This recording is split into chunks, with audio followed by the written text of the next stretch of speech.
लोगों की मेहनत से, चंद लोगों ने, जिन लोगों ने मेहनत किया, इस देश के लिए कुर्बानी दी, क्या आपने उनके सपनों का भारत बनाया? क्या बात है, अरे वाह। नेताजी सुभाष चंद्र बोस के सपनों का भारत बनाया आपने?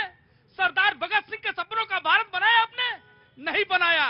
आपने तुष्टीकरण करके नेताजी सुभाष चंद्र बोस के वंशजों को बांट दिया, और ये हिंदुस्तान की जनता स्वीकार करने के लिए तैयार नहीं है, इसीलिए ये आपको अलग थलग करके छोड़ के रखी हुई है। और ध्यान दीजिएगा, जब जब आप हमको बांटोगे, आपके इससे भी बुरी हालत होती जाएगी, क्योंकि देश की जनता जाग गई है।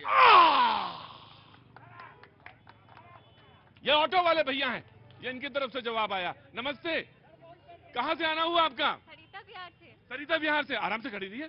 सरिता बिहार से, क्या नाम है आपका? शिखा। शिखा, कुछ अच्छा लग रहा है? ये गाना वाना बजवा दें? बहुत अच्छा लग रहा है। नहीं, आप कहेंगे तो हम गाना बजवा देंगे तुरंत। जी नहीं, अच्छा लग रहा है? बहुत अच्छा लग रहा है। आपको लड़ाई झगड़ा अच्छा लगता है? बताइए, मैं तो कह रहा था कुछ ना हो तो मैं दूसरी तरफ चलूं, आगे बढ़ूं। जी राघवेंद्र जी, देखिए, जो भावना मिले, कोई भी मिले आकर के भाई, लेकिन सब वही आयाम ने कैसे मिले आके? जब आप बाहर खोले नहीं रहे तो कहां से मिले? पहले किसी, जब कोई परीक्षा में कैसे लिया जाता है, किसी नौकरी में लिया जाता है, तो पहले देखा जाता है उस योग्य वो व्यक्ति है या नहीं है, होती है।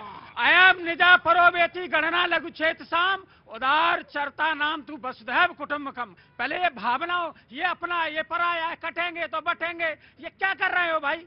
भाई बटेंगे तो कटेंगे, यही अपना देश है, अपना संविधान है। किसको काट रहे हो, किसको बांट रहे हो, किसको एकजुट कर रहे हो? क्या हिंदू, मुस्लिम, सिख, ईसाई सभी लोगों को एक नहीं होना चाहिए? अगर आप जातियों में विभाजित कर देंगे फिर क्या होगा? तो कह तो रहे कि जाति गणना काहे करा रहे हैं? जाति जनगणना है, उनको जो पीछे रह गए हैं समाज की धारा में, उनको आगे। 50 साल आपने देश में राज किया है, तो वो समाज पीछे कैसे रह गया? इसका जवाब देंगे आप? नहीं। और बटेंगे कटेंगे हमें नसीहत दे रहे हैं कल अलीगढ़ यूनिवर्सिटी में। राइट। आप आराम से। अच्छा, सबसे बड़ी बात है कि बीजेपी वालों को पता नहीं भूलने की बात, वो बीमारी हो गई, इन्हें बादाम खाने चाहिए। ये अटल बिहारी वाजपेयी जी का शासन तो गिनते ही नहीं। बीजेपी, ना तो बीजेपी। देखिए, बहुत सीरियस बात है और इसका ऐसा मजाक और मखौल नहीं उड़ाया जा सकता है। हिंदू अपनी अस्मिता का मखौल कब तक उड़ाना बर्दाश्त करे? अगर आप कह रहे हैं कि सभी का योगदान था, मैं कहता हूं कि सभी का योगदान था। किसने देश बांटा धर्म के नाम पर? किसने कहा कि हमको देश धर्म के नाम पर अलग करो? नहीं, जब आप कहते, वो कांग्रेस कह रही है, जब आप ये बात कहते हैं कि कटेंगे बटेंगे और हिंदू की एकता की बात करते हैं, तो आप तुष्टीकरण की बात, पहली बात पलट के उन्होंने कहा है कि तुष्टीकरण आप कर रहे हैं। हम कह रहे हैं कि एक तरफ तो जातियों में बांटना और दूसरी तरफ जमात में जोड़ना, यह मक्कारी नहीं चलेगी। आप फिलिस्तीन जिंदाबाद के नारे लगाएंगे और यहाँ अगड़ा पिछड़ा में बंटवारा करवाएंगे। यह मक्कारी इस देश की आम आवाम अच्छे से समझ गई है। और आप जो बातें कह रहे हैं, कहो रहीम कैसे हो केर बेर के संग, हम तो लिपटन चाहते हैं, तुम भारत हो। तुम संसद में कहते हो कि हिंदू हिंसक होता है, तुम कहते हो हिंदू आतंकवाद। बताओ, भगवान राम के नामों पर कब मैंने अत्याचार किया? वाजपेयी जी कविता है, भगवान राम के नामों पर कब मैंने अत्याचार किया? कब दुनिया को हिंदू करने का घर घर में नरसंहार किया? कब जाकर काबुल में कितनी मस्जिदें तोड़ी? कोई बतलाए। सत भूभाग नहीं, सत मानव के हृदय जीतने का मेरा लक्ष्य। हिंदू तन मन, हिंदू जीवन, रग रग हिंदू मेरा परिचय। भाई साहब, आपके बीच में नहीं बोला, आपके बीच में नहीं। भाई साहब, आप वो लोग हैं जिसने राम भक्तों पर गोलियां चलवाई थी, राम भक्तों पर गोलियां चलवाई थी। अब मैं उस बात पे नहीं आता हूं, आपकी हकीकत जान गई है। अभी जिन अखिलेश यादव ने पिताजी को मंच पर बेइज्जत करके पार्टी छीनी थी, वो अपने अब्बू के साथ अभी खड़े थे। उन्होंने क्या कहा कि हम अभी 2 हैं, 8-10 हो जाएंगे तो फिर किसकी औकात है कि हमें देख लेगा। तो ये जो आप बात कर रहे हैं, हम कह रहे हैं कि हम कह रहे हैं जातियों में नहीं बांटिए, इस संस्कृति की मूल धारा जोड़िए। और बताइए, हिंदुत्व ही डेमोक्रेसी है जो कहता है एकम सत विप्रम बहुधा वदंती, सत्य एक है, उसको पाने के मार्ग अलग हो सकते हैं। आप कहते हैं दिस इज माय वे और हाईवे, एक ही बात, एक ही किताब, नुक्ता नफस जेरो जबर बदलने के लिए आप तैयार नहीं। जवाब भाई, जनाब आली। प्रतीक भाई, देखिए क्या है, मैं तो आरएसएस के लोगों के ऊपर ज्यादा टिप्पणी करता नहीं, लेकिन जब वो बयान देते हैं ऐसे भारतीय जनता पार्टी के, तो स्वागत करना चाहिए। उन्होंने कहा कि मैं तो मिलने को तैयार हूं, लोगों से मिलना नहीं चाहते। वो कटेंगे बटेंगे बयान को मैं उनको और दूसरा बयान दे देता हूं कि अगर इस पे बात करते हैं कि पढ़ेंगे तो बढ़ेंगे, जुड़ेंगे तो जीतेंगे, ये बयान कभी आरएसएस की तरफ से नहीं आता। देखिए एक चीज, जब बात मैं तुम्हें दे देता हूं, ये उनका बयान नहीं है, एक तो राष्ट्रीय स्वयंसेवक का बयान नहीं है समर्थन करा है ना। योगी अगर आदित्यनाथ मेरी का बात तो बयान- सुनिए, मेरी बात तो सुनिए। कभी कभी क्या होता है कि एक इंटरप्रिटेशन बन जाता है।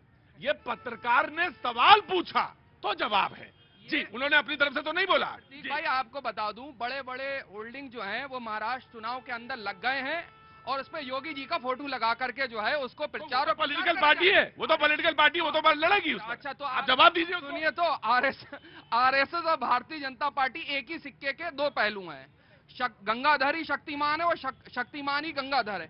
इस चीज को हमको समझना पड़ेगा। लेकिन जहां पे शिक्षा और स्वास्थ्य की बात होगी, और अभी आपने कहा कि जातीय जनगणना की बात, भाई साहब इसी देश के अंदर दलितों का आरक्षण आपकी पार्टी खाती है, ओबीसी का आरक्षण 69,000 शिक्षक भर्ती घोटाले में किसका आरक्षण खाया इन्होंने। और जो हमारे आम बच्चे होंगे, हिंदुओं के या मुसलमानों के बच्चे होंगे, उनको तो ये हाथ में लेकर के जो है झगड़ालू बनाएंगे और खुद के बच्चों को पढ़ाएंगे बड़ी बड़ी यूनिवर्सिटीज में, बड़े बड़े पदों के ऊपर एक ही विचारधारा के, एक ही मानसिकता को और एक ही समाज के लोग जो है जाकर के बैठेंगे। बताइए, एक बात मुझे बताइए, जी पूछिए। मुलायम सिंह जी के सुपुत्र साहब कहाँ पढ़े हैं?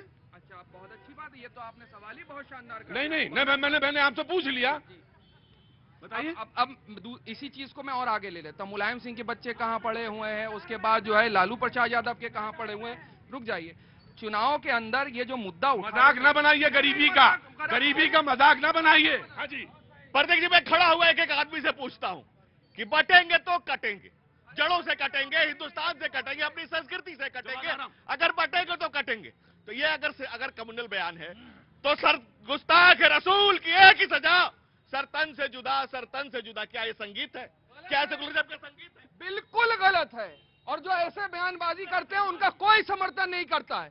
दूसरी सबसे बड़ी बात, खामोश खड़े हो, एक मिनट, चुपचाप खड़े रहेंगे, हल्ला नहीं बचाएंगे। महाराष्ट्र चुनाव होने जा रहे हैं और उसी पे आइए, उसी पॉलिटिकल ग्राउंड पे आइए, उसी पर आ रहा हूँ। कोई धार्मिक लकीर मत खींचिए। कोई मैं नहीं खींच रहा। महाराष्ट्र चुनाव होने जा रहे हैं और खास तौर पे जिस तरीके से महाविकास आघाड़ी महाराष्ट्र के अंदर महाविकास की ओर अग्रसर है, भारतीय जनता पार्टी और खास तौर से जितनी सिरपुटौर हो रही है, आज तक भारतीय जनता पार्टी में इतनी सिरपुटौर नहीं हुआ। क्योंकि खुद ही कहते थे 70,000 करोड़ रुपए का घोटाला, सारे घोटालेबाज आज कहां है? भारतीय जनता पार्टी में। राइट।